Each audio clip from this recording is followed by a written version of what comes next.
The floorboards groaned under Emma's weight as she crept through the dusty old library.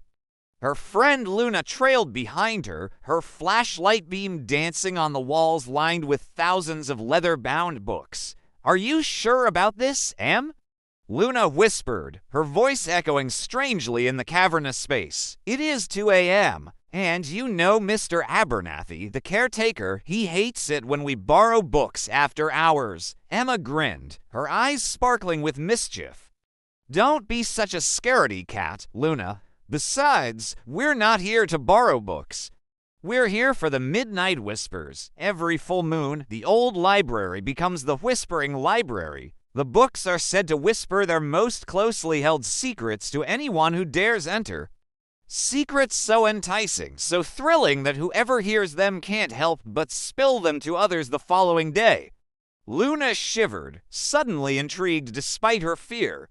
She followed Emma deeper into the stacks until they came to a towering bookshelf laden with ornately carved doors. Each one looked like a gaping mouth ready to consume them.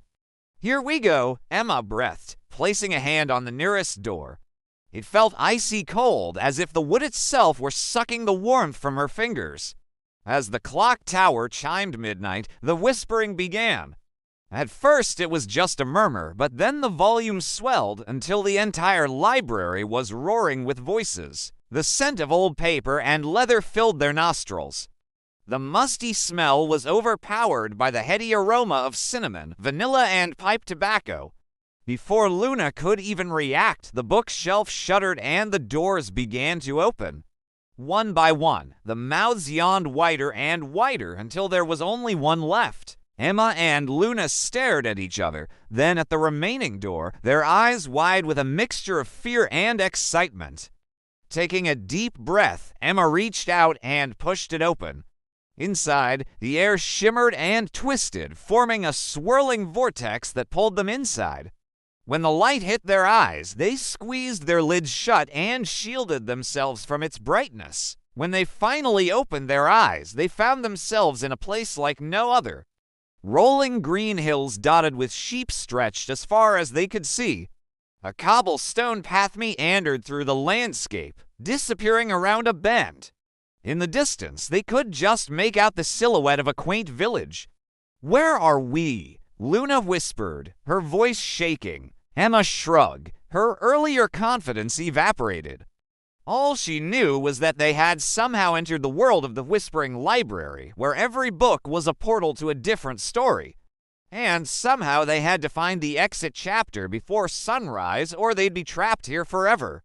Suddenly, a gruff voice boomed from above. "Welcome, travelers, to the first chapter of your journey." They whirled around to see a giant snarling wolf perched on a nearby rock. Its fur was the color of burnished gold, its eyes like chips of ice. "What do you want?" Emma demanded, her voice trembling slightly. The wolf grinned, revealing a set of sharp, pointed teeth.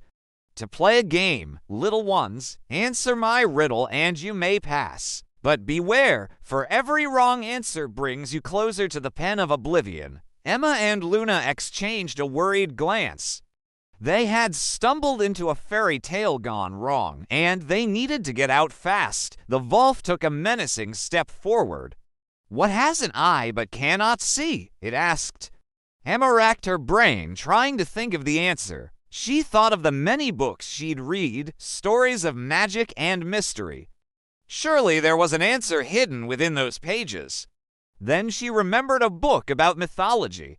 "Was it a needle? A needle?" she said hesitantly. The wolf snarled. "Wrong. You are now one page closer to being trapped in this world forever." Its claws extended and slashed across the page of the nearest book, sending ink and paper flying. With a scream, they both dodged out of the way. "Find the exit chapter," a voice boomed from the pages of the book they had just narrowly escaped. "And beware the wolf who guards it, for he grows stronger with every wrong answer." The two friends raced down the path, the wolf hot on their heels. They had to find the exit chapter before the next riddle, before the next attack. They ran until their lungs burned and their legs ached, the finish line still out of sight.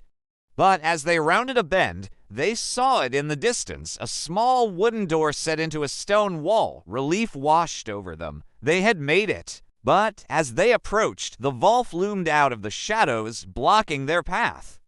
His eyes gleamed with triumph. He was stronger now, more vicious. "Give up, little ones," he snarled. "You'll never escape this world." But Emma and Luna refused to give in. Fueled by adrenaline and fear, they raced towards the door, the Volf nipping at their heels. As they burst through, they heard the first rays of sunlight hitting the dewy grass. They had made it out just in time. Back in the library, the whispering had stopped. The books were silent once more, their secrets safe once more. Emma and Luna slumped against the cool stone of the bookshelf, their adventure coming to an end. "That was crazy," Luna whispered, her heart still pounding. Emma nodded, her eyes shining with excitement. "I can't believe we actually did it." They had faced their fears and outsmarted a Volf, all thanks to the power of stories. From that day on, whenever they felt brave or a little scared, they knew that they could face anything as long as they had each other and a good book.